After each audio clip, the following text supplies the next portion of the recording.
জগন্নাথ বিশ্ববিদ্যালয়ের উপাচার্য অধ্যাপক ডক্টর সাদেকা হালিম, রেজিস্ট্রার অধ্যাপক ডক্টর আইনুল ইসলাম, প্রক্টোরিয়াল বডি ও হল প্রভোস্টকে আগামীকাল বিকেল ৩টার মধ্যে পদত্যাগ করতে আলটিমেটাম দিয়েছে শিক্ষার্থীরা।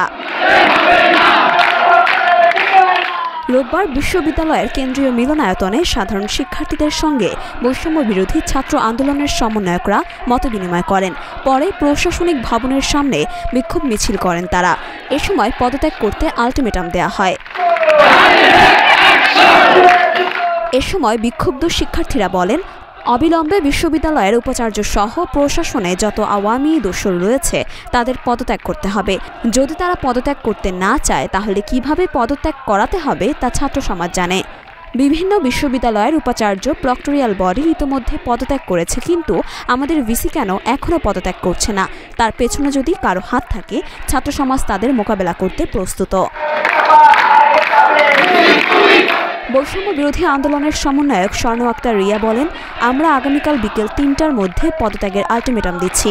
এর মধ্যে উপাচার্য ডক্টর সাদেকা হালিম, রেজিস্ট্রার অধ্যাপক ডক্টর আইনুল ইসলাম, হল প্রভোস্ট অধ্যাপক দীপিকা রানী, প্রক্টর অধ্যাপক জাহাঙ্গীর হোসেন সহ পুরো প্রক্টোরিয়াল বডির পদত্যাগ করতে হবে।